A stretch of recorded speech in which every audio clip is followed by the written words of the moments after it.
Bienvenidos, buenas tardes a todos y a todas. Bienvenidos a un nuevo encuentro del ciclo de conversaciones para pensarnos de la Universidad Kennedy. Mi nombre es Agostina y voy a estar coordinando este noveno encuentro que contará con la exposición del doctor Federico Delgado. Mientras terminan de ingresar todos los participantes, les recuerdo que es importante que apaguen sus cámaras y mantengan sus micrófonos silenciados. Si tienen preguntas para hacer durante la exposición del doctor Delgado, les pedimos que las escriban en el chat, las vamos a ir recopilando y abriremos el espacio para que sean respondidas al finalizar el encuentro. El título de la jornada de hoy es ¿Una república sin justicia? Un sistema que se reproduce para garantizar que nada cambie. ¿Cómo se construye socialmente la impunidad? ¿Cuáles son las prácticas que hacen posible la impunidad en Argentina? ¿Cuáles son sus actores principales? ¿Cuál es el rol de los abogados y de los medios en la crisis judicial que estamos viviendo en la actualidad? El doctor Federico Delgado, fiscal titular en lo criminal y correccional federal, abogado y licenciado en ciencias políticas, buscará responder estos interrogantes, los cuales aborda también en su tercer libro, recientemente publicado, República de la Impunidad, por la editorial Ariel. Te damos la bienvenida. Gracias, Federico, por sumarte una vez más a participar de este ciclo de la Universidad Kennedy. Cuando quieras empezamos. Hola Agostina, hola a todos, a todas. Gracias, el agradecido de verdad soy yo por el espacio y porque podamos charlar un rato, escucharnos, pensar un poquito más allá de la contingencia, pensar un poco nuestra vida pública y ver qué podemos hacer para mejorarla, qué responsabilidades tenemos. Yo propongo hacer un breve recorrido sobre las preguntas que vos planteaste y algo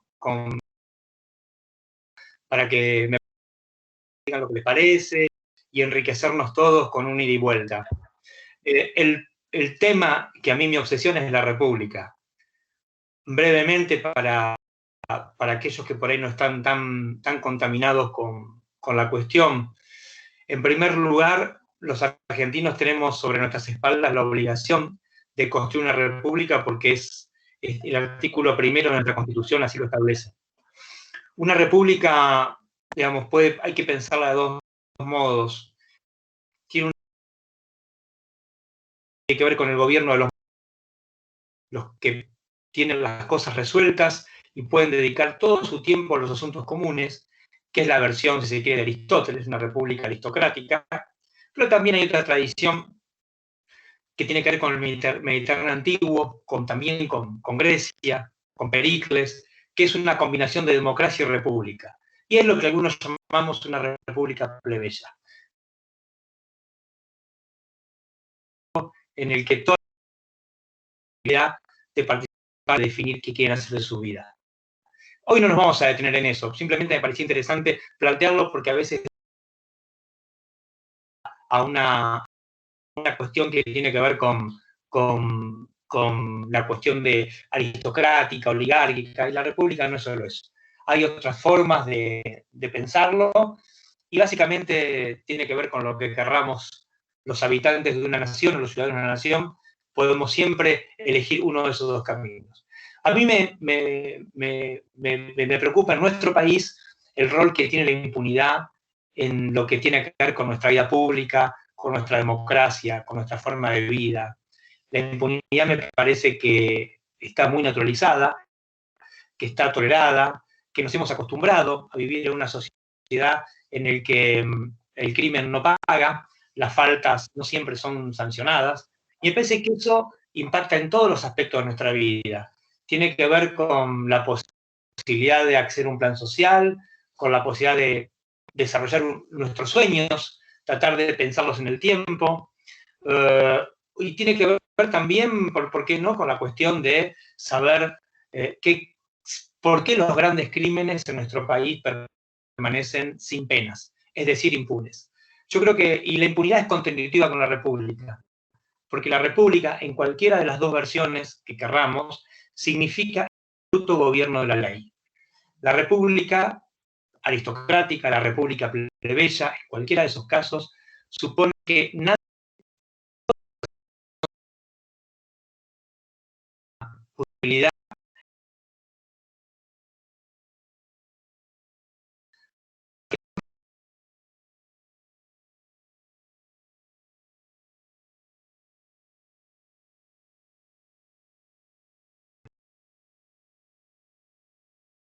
y que nadie tenga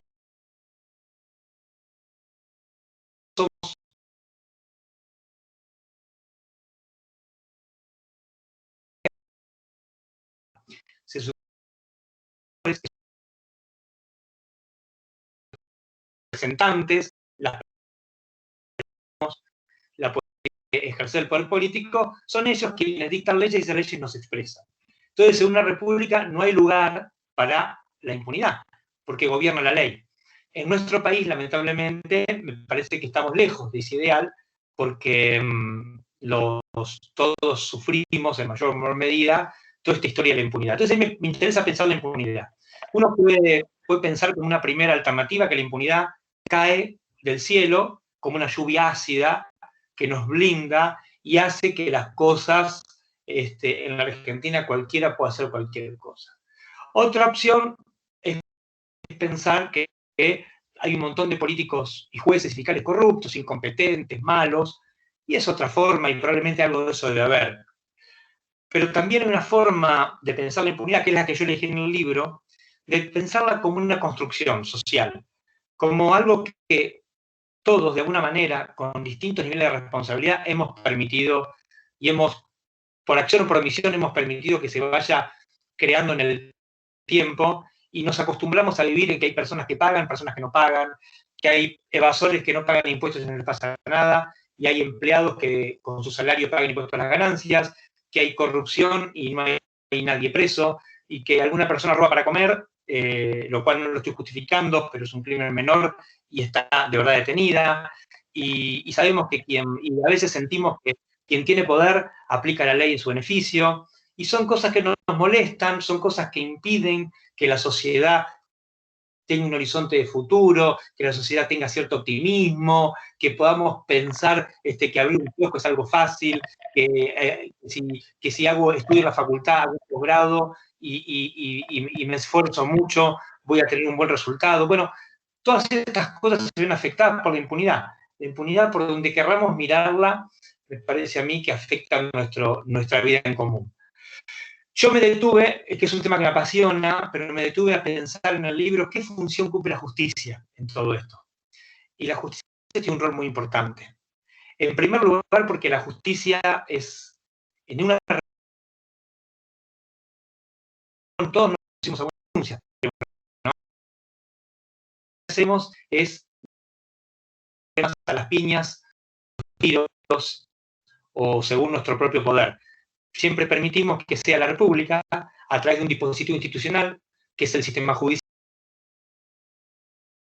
que nuestros juicios se van a dirimir. Comerciales, el conflicto que nosotros querramos. Entonces, ese lugar tiene la función de tomar ese problema, pasarlo por una especie de licuadora, que son los tribunales, y devolverlo a la sociedad de modo tal de que esa sentencia sea respetada por todos los ciudadanos. El que gana y el que pierde, pero que todos tengan respeto por eso y lo acepten. Ese es el juego de la República. Nosotros tenemos algunos problemas con los grados de aceptación. Tenemos muchos problemas con con la justicia, con sus tiempos, tenemos problemas de acceso a la justicia, tenemos problemas de una justicia que tiene cierta perspectiva de clase, porque cuando sanciona, las veces que sanciona a los más débiles, y no sanciona a todos, y la justicia por definición es universal, tiene que hacer su trabajo igual con respecto a todas las personas. La justicia ha demostrado, al menos la federal en los últimos años, que puede hacer sentencias a medida, que a veces hace cosas que no están previstas en la Constitución, como tejer relaciones con servicios de inteligencia, con empresarios, con partidos políticos. Es un proceso de decadencia que viene desde hace mucho tiempo, muchísimo tiempo, pero es como una especie de tobogán, y cada vez cada año que pasa, estamos peor, cada año que pasa estamos peor. Ahí, ese es un factor clave. Es un factor clave porque no solo genera, la justicia es una pieza clave en la construcción de la impunidad. La impunidad, tal como yo la pienso, tal como yo la escribí, supone una gran expropiación. ¿Qué expropiación? Bueno, la expropiación que supone es que las instituciones de la democracia, que son los dispositivos que la República pensó para que nuestra vida sea más sencilla, para que podamos tener acceso a una vivienda, para que podamos tener un buen trabajo, para que podamos soñar. Hay una especie de dispositivos institucionales, muchísimos, que son los lugares que gobiernan las interacciones y hacen que la vida sea más sencilla.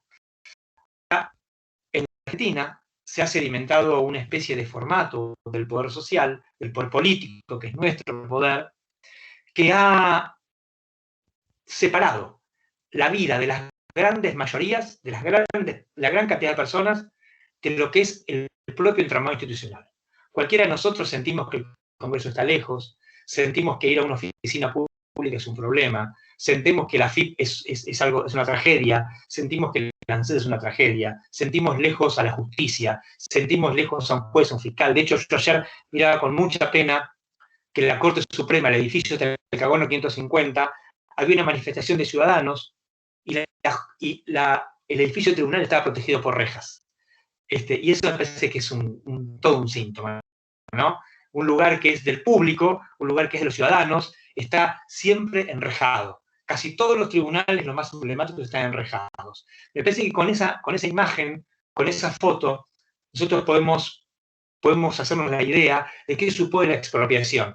La expropiación supone que las instituciones, que son los lugares públicos que la República creó para que nuestra vida sea más sencilla, están alejados de nuestra vida material. Cada cual se las arregla como puede, y a veces cuando se topa con las instituciones, lo que tiene es un problema, adquiere un problema y no una solución. Entonces, ese es el primer trabajo que hace la impunidad. El primer trabajo que hace la impunidad es separar lo que tendría que ser el espacio en el que nuestra vida sería más sencilla, el espacio de inclusión, el espacio básico, lo expropia, lo separa. La justicia, ¿qué trabajo cumple eso? Bueno, cumple un trabajo muy importante, porque expropiar la República y usarla para fines particulares. Yo recuerdo siempre un viejo texto de Guillermo O'Donnell que decía que la Argentina funciona como un corporativismo anárquico.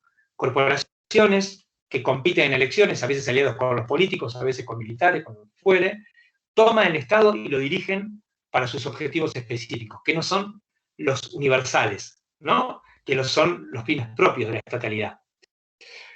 ¿La justicia qué hacen? La justicia es muy importante porque la justicia consagra y garantiza que no pase nada.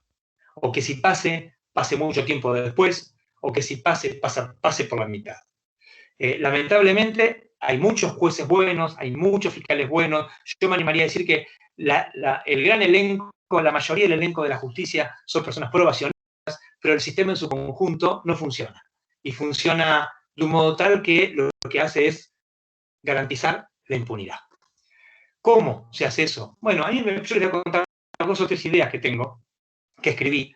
Una de ellas tiene que ver con que al interior de la justicia, y esto lo podemos pensar en la empresa, en cualquier otro lugar en que trabajemos, en cualquier otra institución. Porque, digamos, yo me focalizo en la justicia, pero me animo a sostener y podría defenderlo, que en gran parte de nuestros espacios pasan estas cosas. Adentro de la justicia hay muchos problemas para elegir quien desde el primer cargo hasta el último, hasta el más importante, desde el menor hasta el mayor jerarquía, hay muchos problemas con las designaciones. Digamos, no prima la capacidad, el estudio, el mérito, que es algo distinto a la meritocracia, el mérito, que es distinto, no prima eso. En general, a veces sí, pero no es la regla.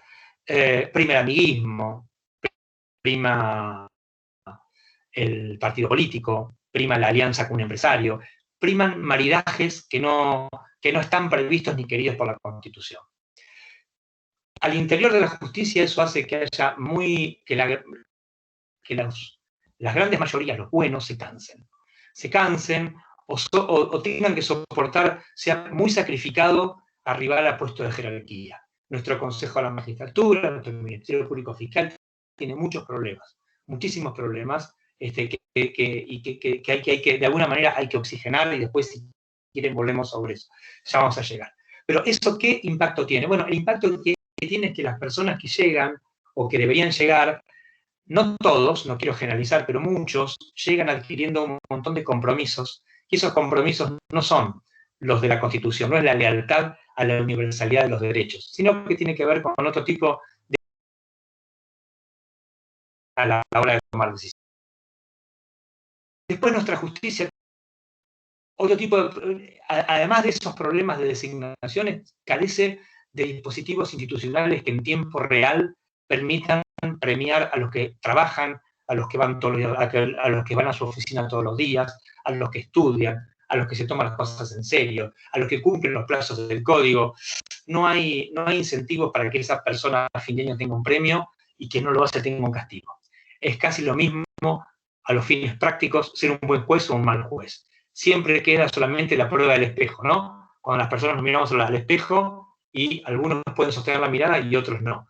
Pero algunos se acostumbran a no sostenerla y pueden vivir con eso. Entonces no hay otro incentivo que no sea la prueba del espejo. Cuando estas cosas que son inconexas, que yo las desarrollo con más profundidad, pero que parecen ingredientes de una ensalada, en definitiva componen un sistema judicial que tarda mucho, un sistema judicial que privilegia tener un expediente prolijo, pero se olvidan las personas, un sistema judicial que es bastante inhumano, un sistema judicial que en los últimos tiempos, sobre todo, desarrolló actividades muy complejas, que tiene que ver con esto del lawfare o con el armado de causas, tiene que ver con utilizar el prestigio que supone un expediente judicial, el prestigio que supone ejercer la jurisdicción del Estado, la capacidad de tomar un caso y juzgarlo. Esto se ha utilizado como una especie de excusa para al interior de ese proceso hacer cosas que no tienen que ver con la Constitución, arbitrariedades, a veces delitos. Yo en el libro utilizo la figura del juez rockstar, que el juez rockstar es un juez, es un concepto de juez, no es una persona, es un concepto de juez, y es un juez que no busca justicia, sino que busca notoriedad.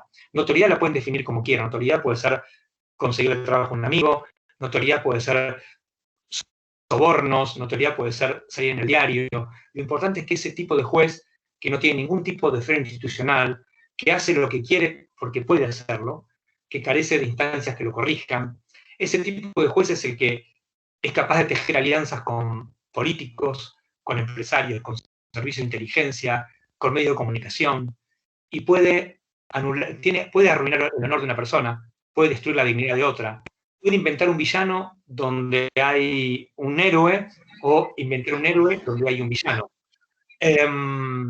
Ese tipo de magistrado, que yo por ahí ahora lo exagero un poco, es el que explica con mucha nitidez esta expropiación a través de la cual un sector de la justicia se ha escapado de la Constitución.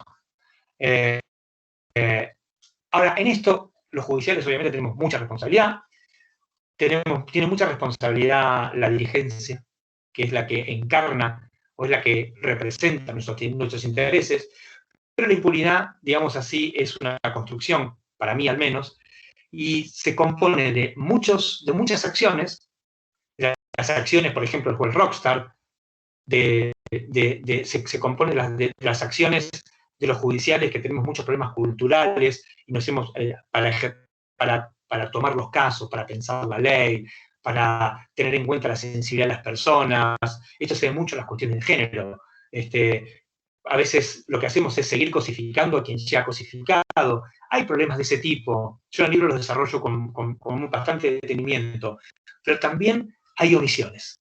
La impunidad se compone de omisiones. Hay omisiones de muchas personas que tienen la obligación, algunos, de hablar no a título individual, porque a nadie se le puede pedir que sea un héroe, pero sí un montón de instituciones que deberían señalar estas cosas, deberían actuar, deberían sacudir las instituciones y no lo hacen. Yo en el libro desarrollo bastante los abogados como título personal, el papel de los medios de comunicación como institución, el papel de la dirigencia política como institución.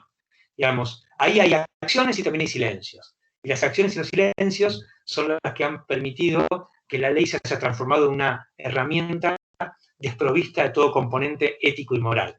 Y ustedes todos en nuestras casas tenemos herramientas. Y un martillo, por ejemplo, sirve para clavar un clavo, pero también sirve para romper un dedo. Las herramientas dependen muchas veces de quién quién las usa, para qué las usa y en qué contexto las usa. Nuestra justicia se ha divorciado de la ley de la justicia propiamente dicha. Esto quiere decir que muchas veces aplicamos la ley y esa aplicación está desprovista de todo componente ético de justicia. Esto también es parte de la impunidad. Ahora, el problema, digamos, el problema más, el puerto de llegada de todo este recorrido, y por el cual yo trato de jugar un poco con las dos palabras, con república, que es el gobierno de todos, y con impunidad, que es justamente un sistema político-social en el que muchas personas se ven beneficiadas y muchas otras lo sufren. El final de esta expropiación es que el Estado de lo público, nosotros, las instituciones, se transforman en un botín. En un botín en el sentido más puro del término. En un botín que aquellos que logran hacerse del poder político a través de elecciones, felizmente, que logran hacerse del poder político, direccionan la ley, direccionan las instituciones para su propio beneficio. Es como que la instancia de lo público, y perdón que insista con esto, el entramado institucional, en vez de transformarse en una especie de conjunto de reglas a las que todos pertenecemos y nos permiten desarrollar una vida en comunidad, nos permiten construir comunidad, en vez de eso se transforman casi en un insumo que utilizan quienes detentan el poder para usarlo a su beneficio. Esto es parte de una, a mí por lo menos, que por ahí parezco muy tonto, lo debo ser, a mí me parece que es parte de una tragedia colectiva. Es parte de una imposibilidad de hacer efectiva la promesa de la Constitución. Nosotros nacemos con algo mágico, realmente mágico, que son derechos. Somos sujetos de derechos desde que nacemos. Tenemos derechos naturales en el sentido del naturalismo revolucionario, digamos, del siglo XVI inglés, ¿no? Del siglo XVII.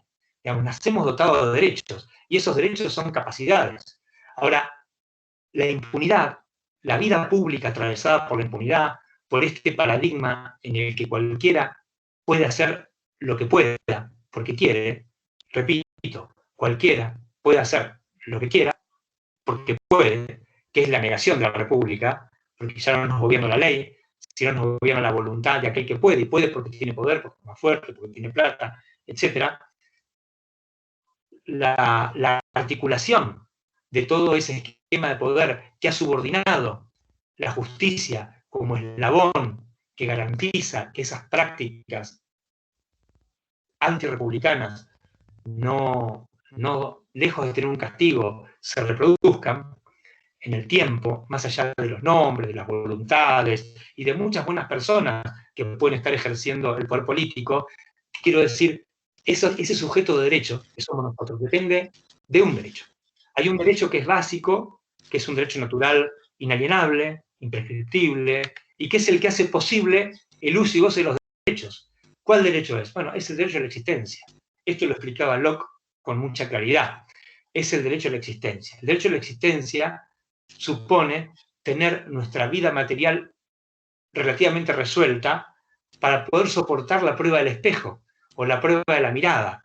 Si nosotros, para sobrevivir, para vivir, tenemos temor a alguien que nos puede hacer un daño, o tenemos potencialmente, aunque no suframos un daño, tememos que potencialmente alguien puede interferir en nuestra capacidad de autodeterminarnos, en nuestra libertad, quiere decir que nosotros estamos viviendo con permiso al menos potencial de alguien que nos puede hacer un daño y nos puede sacar de la cancha. Digamos, y el derecho a tener derechos es el derecho a la existencia, que es el que hace posible los otros derechos y el que nos obliga a discutir nuestras condiciones de vida para construir comunidad organizada en base a derechos. Ese derecho es el que a veces hace que los demás, que son fantásticos, a expresarnos, a reunirnos, a escribir, a peticionar, que esos derechos se transformen simplemente en garantías nominales que nos cuesta mucho hacerlas efectivas. Y en eso es donde me parece a mí, es donde más impacta la dimensión de la impunidad al interior de la justicia. Porque la justicia que tiene vocación universal, porque aplica las leyes, y las leyes son para todos, la justicia es la que permite que algunos comportamientos de algunas personas puedan desafiar la autoridad del Estado republicano. Y la autoridad del Estado republicano, que es la nuestra, no es algo que viene de afuera, no es un dictadorzuelo, no es un señor con un arma, sino que es la autoridad nuestra, que es la autoridad de la ley, se ve desafiada. Y en nuestro país la tenemos desafiada por abajo. Vemos estos días las tomas de tierra, la inseguridad, la cantidad de gente que resuelve sus conflictos a los tiros o las piñas. Muchas de esas personas, no justifico nada, pero muchas de esas personas tienen en crisis el derecho a la existencia. No tienen, sus condiciones materiales de vida son tremendas. Entonces se alejan de la República, lógicamente, porque su problema es otra naturaleza. Es cómo comer, qué comer, cuándo comer, dónde dormir, qué hacer con sus hijos. Hay desafíos a la autoridad de la República por abajo, pero también los hay por arriba.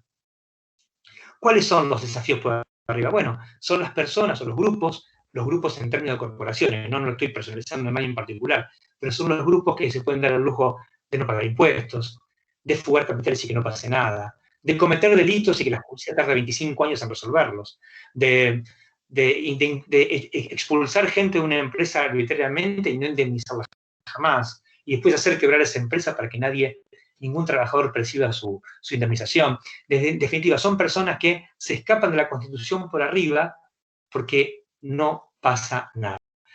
¿Y cuál sería, en términos prácticos, el deber del Estado republicano? Esto lo explicaba muy bien Kant. Kant, ustedes saben bien, trabajaba con esta historia que se conoce como el imperativo categórico, ¿no?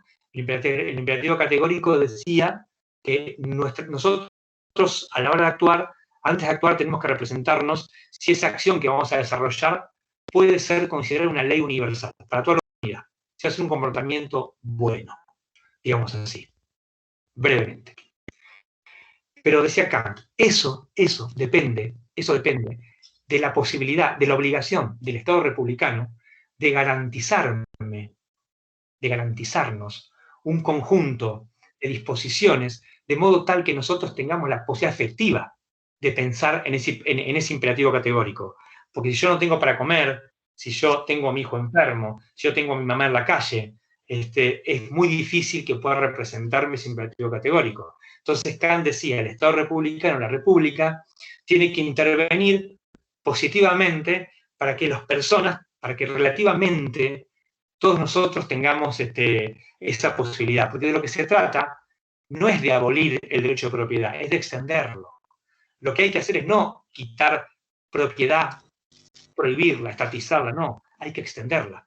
Hay que hacer que las grandes mayorías tengan su pequeña propiedad o gran propiedad si quieren, pero que al menos todos tengamos una propiedad relativa. Hay que extender el derecho de propiedad. Esto quiere decir que los chicos que tienen 30 años, 20 y pico de años, puedan tener su vivienda y puedan desarrollar su plan de vida. De esto se trata la República. Y en esto para hacer estas cosas, para desarrollar esta carga que tenemos sobre nuestras espaldas, anclada en el artículo 1 de nuestra Constitución, es ineludible tener un sistema judicial que sea próbo, que sea justo, que sea accesible, que tenga una vocación por servir al público, que de verdad esté con quienes lo integran, consagren su vida a servir a los demás, porque para eso entraron. Y para esto, ¿qué hay que hacer? Hay que tener 4 o 5 reglas básicas. Parece, a lo mejor yo, de tanto leerlo, de tanto escribirlo, parezco un tonto, y por ahí es probable que lo sea, repito. Pero en definitiva, esto no requiere de una revolución, no requiere una revolución francesa, una revolución de octubre, no requiere una revolución como la norteamericana, no. Quizás de esto de lo que depende es de un montón de quereres, de querer hacer algunas cosas. Unas de ellas, que son básicas, no cuestan dinero, se arreglan simplemente con franqueza y con lealtad a la Constitución. Por ejemplo, trabajar en las designaciones, trabajar en la capacitación de los empleados que conforman la burocracia judicial, hacernos estudiar, pero no solo estudiar, también humanizarnos, recuperar esa noción tan linda de servir a los demás. En tribunales hay muchos maestros que podrían hacer esto básicamente sin dinero. Y por sobre todas las cosas, diseñar incentivos institucionales que corrijan en tiempo real aquellos magistrados que se desvían del sagrado deber de administrar los conflictos de acuerdo con la ley. Sin esto no hay solución. El que se porta mal tiene que pagar. Y el que se porta bien tiene que ser premiado. En tanto y en cuanto no logremos ¿esto cómo se hace? Bueno, esto se hace cambiando algunas reglas. Muchas de ellas ni siquiera hacen falta leyes. Solamente es modificar reglamentos y estar dispuestos a cumplirlos. Por eso me parece que la impunidad, que nos parece lejana, vemos el precio del dólar, vemos tantas cosas que están tan mal, nos parece que la impunidad es algo abstracto. No, la impunidad es por eso. Yo el otro día vi, y primero me dio mucha angustia, después me dio mucha pena. Y con esto cierro, Agostina, para que hagamos las preguntas. El presidente del Banco Central está dando una charla en un medio de comunicación y le preguntan qué pasa con el dólar paralelo. Y el tipo, a quien no conozco, dice, ir al dólar, no lo sé ese tipo, porque el dólar paralelo es como comprar un repuesto en un desarmadero. Digamos, es un delito. Sin embargo, de alguna manera, eso que es producto de un delito, rige o afecta nuestras pautas cotidianas de comportamiento. Eso es impunidad. Eso es naturalizar la impunidad. Eso es permitir como sociedad, no me importa si el gobierno es Macri, Alberto Fernández, Lenin, Trotsky, Churchill, quien quieran. Me preocupa que a mí como ciudadano, parte de mi vida, la mía, la de todos nosotros, esté influida por un precio que está fijado por personas que no conocemos, que desafían la autoridad del Estado, que presumimos que son delincuentes, que el propio Estado, el presidente del Banco Central dice que son delincuentes, y no hubo ninguna respuesta institucional del propio Estado frente a esa tremenda denuncia. El presidente del Banco Central dice que un insumo decisivo en lo que tiene que ver con nuestra calidad de vida, con nuestra subjetividad, con nuestras representaciones, dice, esto es igual que un desarmadero. Un desarmadero, todos saben, es el lugar donde se venden piezas de autos robadas. Bueno, nuestra república aún no reaccionó. Eso es impunidad. Eso es la impunidad como atravesando nuestra vida pública. Y me parece que ese es uno de los desafíos que nos parece lejos, nos parece abstracto, pero parece que es el que habita un montón de cosas que nos pasan. Estoy. Buenísimo, muchas gracias, muy interesante. Tenemos algunas preguntas. Si te parece, le voy a pedir a Nicolás Barros Uriburu, que ya escribió 2 preguntas en el chat, si querés prender el micrófono y tu cámara y le haces las preguntas directamente al doctor. No sé si nos escuchás, Nicolás. Yo te las voy leyendo igual mientras tanto. Ahí está, ahí voy, pone. Dale, perfecto. Te esperamos. Y después, bueno, sí, Hola, ¿qué tal? ¿Cómo estás, Nicolás? Te escuchamos. Bien, bien. No, yo lo que hice preguntas más orientadas directamente a lo que es la actual reforma, digamos, lo que se está presentando como reforma judicial. Pensé que iba a estar más orientado hacia ese punto. Y mis preguntas iban en dos caminos distintos. Una es, vi que la reforma lo que está planteando es un cambio de estructura. Junta lo que es el fuero criminal y correccional con lo que es el penal económico. Cómo este cambio estructural generaría o da una oxigenación al sistema, digamos, actual judicial. Y la segunda es, digamos, apunta más a, perdón que me pongo un poco nervioso con estas cosas, primera vez que hago algo de este estilo. Todo bien. La segunda va más sobre cuáles son aquellos puntos que sí están brindando oxígeno, como lo que se está planteando como selección de jueces, el tema de subrogancias o la regla de actuación. Algunas de ellas fueron bastante polémicas porque se hablaba sobre el tema de lo que era el poder mediático. Empiezo por el principio. La reforma judicial, tal como la planteás, me parece que, obviamente, la reforma judicial no depende solo de leyes. Depende mucho de pautas de comportamiento. Yo por eso digo, hay un punto de vista externo y un punto de vista interno. El interno tenemos que hacerlo la justicia, no lo puede hacer ni el presidente ni los legisladores, tenemos que hacerlo nosotros. Hay que cambiar hábitos y costumbres, como venía charlando, y eso va a mi libro. Lo que está definiendo el Congreso, debatiendo el Congreso, es, como bien decís vos, repartir el poder político al interior de la justicia. Sacar el poder político a los jueces de Comodoro Pi, a los jueces contencioso administrativo, dárselo a más magistrados, repartirlo.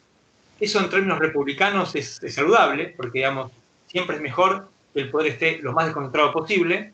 Y después está planteando en el fuero penal tratar de sacarle más poder a uno de los jueces y dividir, como funciona en casi toda la Argentina y en casi todo el mundo, dividir los jueces y los fiscales con trabajos diferentes. Los fiscales juntan pruebas, hacen los casos y los llevan ante los jueces. Y los jueces los deciden sin contaminarse en el proceso de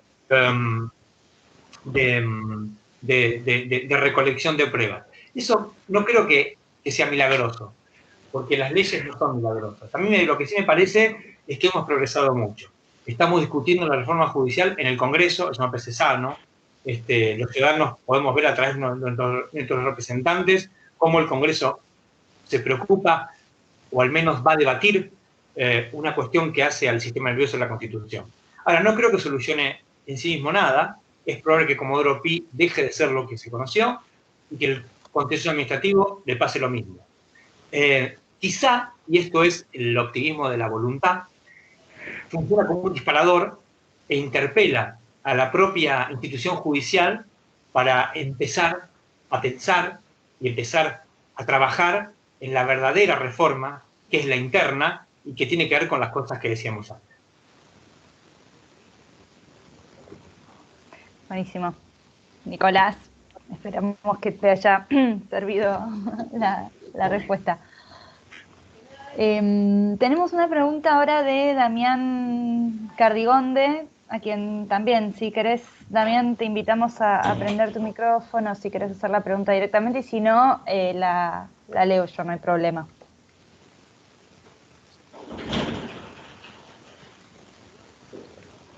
Bueno, voy leyendo la pregunta de Damián.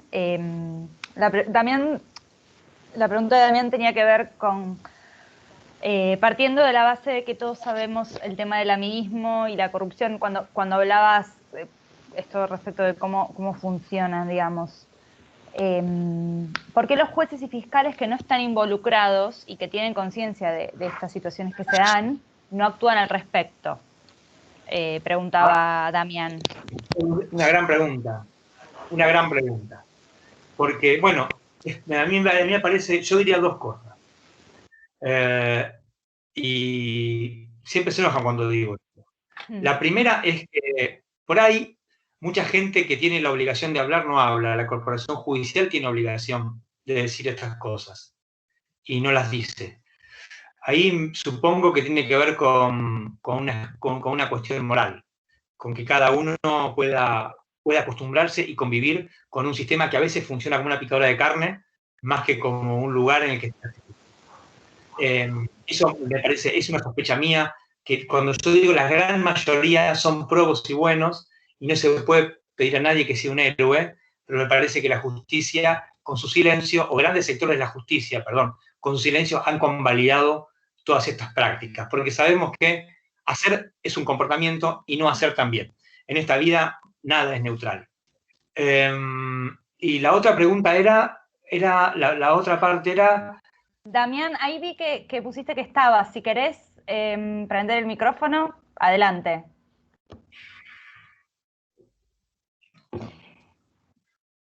¿Nos escuchás, Hola. Damián? Ahí está, sí, ahí te escuchamos, perfecto. Perfecto, ¿qué tal? Buenas tardes, ¿cómo están? Hola. Sí, mi consulta era más que nada apuntada a el tema de, mirándolo de la perspectiva de la ley, digamos. Yo tengo entendido, yo soy estudiante de primer año, recién ingreso a la carrera, así que por ahí me falta información al respecto y demás, pero tengo entendido que según la ley es delito tanto el hacer como el no hacer. O sea, a eso me refería desde el punto de vista de que por ahí jueces y fiscales tengan información y no realicen la denuncia penal correspondiente. A eso me refería más. Sí, estoy de acuerdo, vas bien orientado. Si yo fuese tu docente, te diría que está muy bien lo que decís. Y en clave de mi libro, la impunidad se compone de acciones y de omisiones. Y el silencio, los grandes silencios, tienen un peso muy importante. A mí me parece que mucha gente, pero muchísima gente, que tiene responsabilidades altísimas, y algunas no tan altas, pero responsabilidades igual, que están en la justicia, han mantenido un silencio que ha sido una suerte de combustible que permitió la reproducción del paradigma de la impunidad. Muchas gracias por evacuar la consulta. Muy buena respuesta. Buenísimo. Seguimos con la pregunta de Armando. Armando, si querés, yo leo tu pregunta y si tenés micrófono y querés prenderlo, te invitamos a hacerlo. Armando consultaba, ¿en qué medida crees, Federico, que influye el rol de los medios hegemónicos de comunicación al naturalizar y amplificar esta impunidad, afectando de cierto modo la cohesión social? Tremendo. De hecho, un capítulo de mi libro se llama Los poderes salvajes. Me tomé prestada la metáfora de Raioli, pero ahí hay que tener algunas cosas claras. Yo el tema de la justicia y los medios siempre lo pienso en dos planos. Hay un plano macro que tiene que ver con las empresas de medios, ¿no? Las empresas de medios son empresas privadas con fines públicos. Con fines públicos. Y en tanto, empresas que están situadas en la Argentina no tienen que respetar el límite de la Constitución. Pueden decir lo que quieren, es sano que haya muchas, que tengan las líneas editoriales que hagan falta, eso es sagrado, pero tienen que estar subordinadas a la Constitución también, y tienen que, ustedes saben muy bien, que ningún derecho vale más que otro. La historia es que todos convivan. Entonces pero ahí, eso también, digamos, el impacto que tienen los medios de comunicación en mi mamá, en mi tía, tiene que ver también con algunas cosas que hace la justicia. Acá voy al segundo plano. Y acá abro dos flechitas. Una flechita, la justicia vive muy cómoda en silencio y vive muy cómoda con una mentira que a esta altura es atroz. Yo antes decía piadosa, pero ahora es atroz. Esa que dice que los jueces solo hablan por su sentencia. Pero sin embargo vemos que los diarios, los portales, las radios, lo que ustedes quieran, está inundado de información judicial. Es decir, que o hay un gran hermano que todo el tiempo está sacando información y la publica, o alguien habla. Yo me inclino por la teoría que no es conspiranoica y que hay alguien que habla todo el tiempo. Entonces ahí, ¿quién habla? Bueno, hablamos nosotros, hablamos los judiciales. ¿Y cómo hablamos? Bueno, hablamos off the record. Esto quiere decir que hablamos sin que si alguien nos garantiza que no prestamos nuestro nombre. ¿Y eso tiene algo de malo? Nada, no tiene nada de malo, en principio. Ahora, tiene algo de malo dentro de tribunales. Que nosotros trabajamos con información pública, porque es del pueblo, es del público. La información es de los procesos. Sin embargo, un triste fiscal como yo, de primera instancia, tiene la posibilidad de tener esa información él solo a veces. Y con la información en mi poder, puedo pensar que es mía, cuando era del pueblo. Y si yo pienso que es mía, la uso para mí. Y entonces puedo usarla para salir en el diario, para ayudar a un amigo, para destruir a un enemigo, para venderla, para hacer cualquier cosa. Entonces me parece que muchas veces lo que las empresas de medios como dispositivo de sentido social, que tantos problemas tiene en Occidente, se alimentan en algún lugar. Se alimentan de este otro plano, del plano micro. El plano micro es cómo se hace la noticia. ¿Se entiende algo lo que digo? Entre los tribunales y muchos cronistas. Se lo hace a escondidas, se lo hace en secreto, y se lo hace muchas veces contando medias verdades, editando los hechos o no contando toda la historia. Entonces me parece que hay una responsabilidad muy fuerte de la justicia en el impacto que los medios tienen en las propias cosas que hace la justicia. El silencio de la justicia es un terreno muy fértil para que el silencio de la justicia como institución es un terreno muy fuerte muy fértil, para que cualquier integrante de la justicia haga con esa información pública lo que quiere. Y esto, por ejemplo, yo en el libro lo destaco, permite los famosos juicios mediáticos. Esto quiere decir que en los diarios se presenta una historia, la gente se representa una situación, y en los papeles es muy distinta. Esto tiene que ver porque la justicia convive o trabaja en base a esta mentira que los jueces hablan por sus sentencias. Entonces, ¿cómo se soluciona esto? Yo creo que los medios de comunicación son quienes son parte de la revolución comunicacional de este siglo. Lo que hay que hacer, hay que profesionalizar la justicia. ¿Cómo se profesionaliza? Yo tengo una idea, pero yo siempre quedo en minoría, pero igual la cuento, que es que ningún juez o fiscal puede hablar más off the record. Tiene que haber una oficina de prensa que hable con todos los periodistas, con los que les gustan a los jueces y los que no les gustan, de manera democrática, horizontal, las veces que hagan falta, y aquel juez o aquel fiscal que cree necesario intervenir en una discusión pública, que es parte de su trabajo, lo haga como se conoce on the record, es decir, suministrando sus datos. Y me parece que si cortamos la administración particularista que se hace de información pública, pero muchos de los problemas que tenemos se solucionarían. Pero requiere una decisión que parece tonta, pero en la que se juega mucho el poder político. Armando nos preguntaba si podía repreguntar. Adelante, Armando, prendete el micrófono. Ahí estamos. ¿Qué tal? Buenas tardes, Federico. Te agradezco primero por la calidad de funcionario y además por la claridad de los conceptos y por este espacio para pensar. Yo creo además que respecto de los medios se da esta cuestión en la medida que se da en esta suerte de clandestinidad, en este off the record.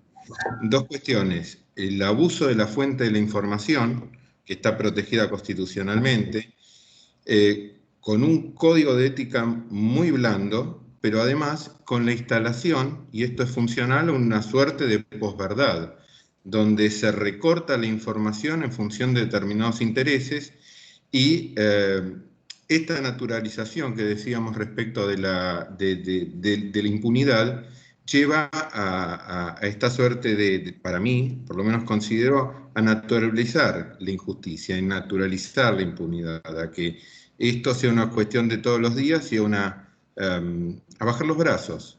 Y en algún punto al individualismo, porque la estructura del Estado es la cohesión, esta estatidad tiene que ver con que todos renunciemos a determinados derechos en la medida de un interés común y un interés superior, ¿no? Gracias. Mirá, no, estoy de acuerdo en general. Hay un indicador muy fácil para esto. Nuestras leyes protegen el honor de las personas. Protegen en términos de reparación civil con dinero y también penal con calumnias e injurias. Yo los invito a que ustedes recorran la información pública que hay en la justicia para ver cómo en los últimos años los ciudadanos hemos resignado el honor y ni siquiera iniciamos acciones legales para que reparen el honor que ha sido mancillado. Esto habla mal de la justicia, porque seguramente hemos sido muy ineficaces en muchos casos, pero también habla de nosotros, como ciudadanos, que nos hemos acostumbrado y hemos resignado algo tan importante como el honor. Yo siempre en la facultad lo provoco con esto. Nuestro Código Penal en 1921 contemplaba como delito el duelo, porque la gente por el honor se batía a duelo. Y hoy no iniciamos más causas. Esto habla de la justicia, habla de las instituciones, pero también habla de nosotros como ciudadanos. Y es verdad, nos hemos vuelto, la verdad que no podemos decirlo, me encantaría desarrollarlo más. En el libro trato de explicarlo. ¿Por qué nos hemos vuelto más egoístas? Pues yo creo que hay una respuesta para esto. Pero estoy de acuerdo, funciona así.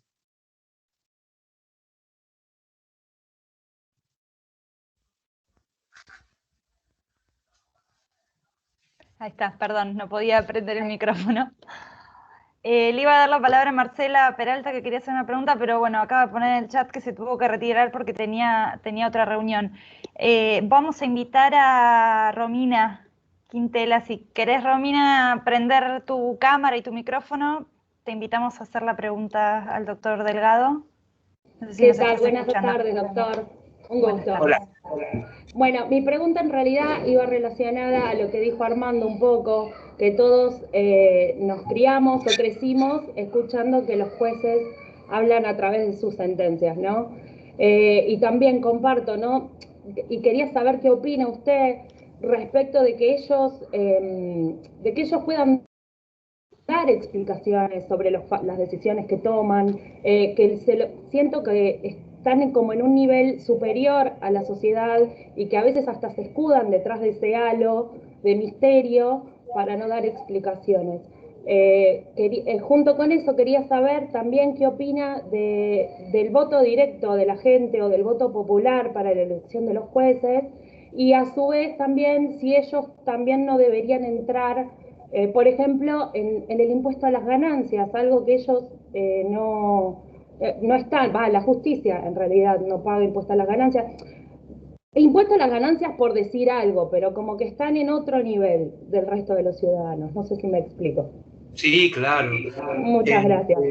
Perdón por los nervios y el titubeo. No, está muy bien. Los jueces son servidores públicos.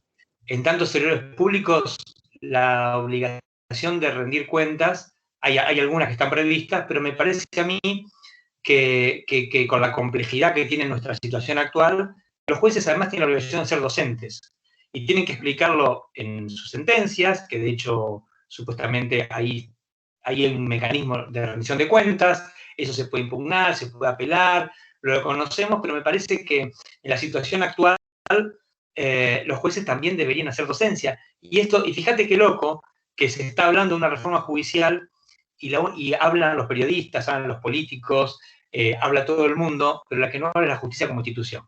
Entonces me parece que ahí hay que trabajar mucho. La justicia, lo que vos sentís en algún punto es que los jueces y fiscales no damos la cara. Y tenés razón. De hecho, no conocemos casi la gran mayoría de los ciudadanos no conoce la cara de sus jueces y sus fiscales. Y eso no debería ser así. Francamente, no debería ser así. Me parece que a la justicia le hace falta luz pública, le hace falta oxigenarse y contaminarse un poco más con la realidad que es el insumo con el que trabajan. La otra cuestión es la cuestión impositiva. Ahí, no sé si estudias Derecho o no, hay una serie de problemas en la Constitución, pero básicamente a mí me parece que lo que los argentinos tenemos que resolver es si queremos que paguen los que más tienen o queremos que paguen de la mitad para abajo. Y entonces, si decidimos, por ejemplo, con ganancias, que el salario es ganancia, bueno, paguemos todos ganancias. Ahora, si nos damos una discusión un poco más profunda, y me parece que podemos llegar a un criterio un poco más equitativo, que fue como fue siempre el mundo, que quien más tiene, más pague, y quien menos tiene, menos pague, y el salario no es ganancia. Pero es una discusión que nos excede. Y hay una tercera parte de tu pregunta que lamentablemente no la pude retener. Por ahí Agostina me ayuda. ¿Qué piensa con respecto al el voto popular? Mirá, a mí ahí está. Me parece maravilloso en términos de experimento que los jueces tengan legitimidad. Pero yo estaba bastante convencido de eso, hasta que un día, en una discusión como estas, un señor que sabe mucho más que yo, me dijo algo que me dejó pensando para siempre, y que es que ser elegido supone una campaña electoral. Y para hacer una campaña electoral hay que tener dinero. Y que no vaya a ser que por el prestigio que tiene una elección, por lo lindo que es votar, no vaya a ser que habilitemos un mecanismo para que los que más plata tienen le paguen la campaña a los jueces y directamente los tengan casi alquilados. Así que me parece que eso es una cuestión, no tengo claro, pero hay que pensar esos dos vectores. Muchas gracias, doctor. Gracias, Romina. Bueno, Federico, si te parece, vamos con la última pregunta. Ya estamos sobre las 6 de la tarde. Le invito a Ricardo Fernández, si querés prender tu cámara y tu micrófono y hacer la pregunta directamente, si nos estás escuchando.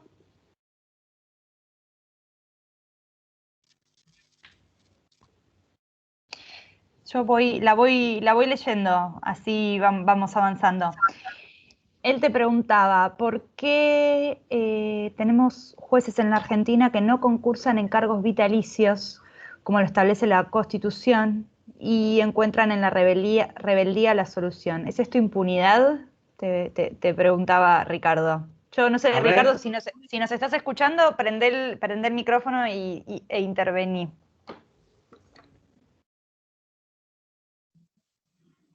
Si no, me la lees de vuelta. ¿A vos? ¿Me la lees otra vez? Es los jueces vitalicios, que hay jueces vitalicios o que no hay, no me escucha bien. Ahí veo que está escribiendo en el chat, bien, Ricardo, pero bien. No sé si tiene micrófono o no. Te vuelvo a leer la pregunta. Claro. Quisiera preguntarle por qué tenemos jueces en la Argentina que no concursan en cargos vitalicios como lo establece la Constitución. Bueno, porque, a ver si entendí bien la pregunta, el límite de los jueces de edad y el concurso está establecido posterior a 1994. Creo que en 1998 se reglamenta la nueva Constitución. Hay jueces que venían de antes. Ahí me parece que puede haber una explicación. Hay dos regímenes legales dando vueltas.